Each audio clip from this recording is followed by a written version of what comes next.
দিদিভাই পুজো দিচ্ছে, তুমি বসে আছো? হ্যাঁ, একটু উলু দিয়ে দাও, একটু উলু দিয়ে দাও।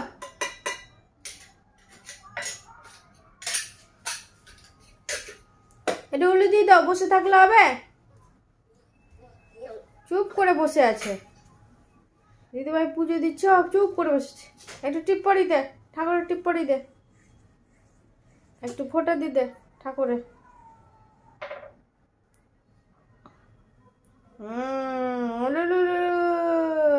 এই তো এই তো এই তো, পুজো দিবা? একদম ঠিক ঠাকুরের সামনেই বসে আছে, পুজো দিবে, ওই পুজো দিবে। আউ আউ আউ, এ কি পুজো দিতে দিতে ঘুম পেয়ে গেছে বাবা, আবার ধরে না। এ দেখো পুজো দাও, দিদিভাই পুজো দিচ্ছে, এই যে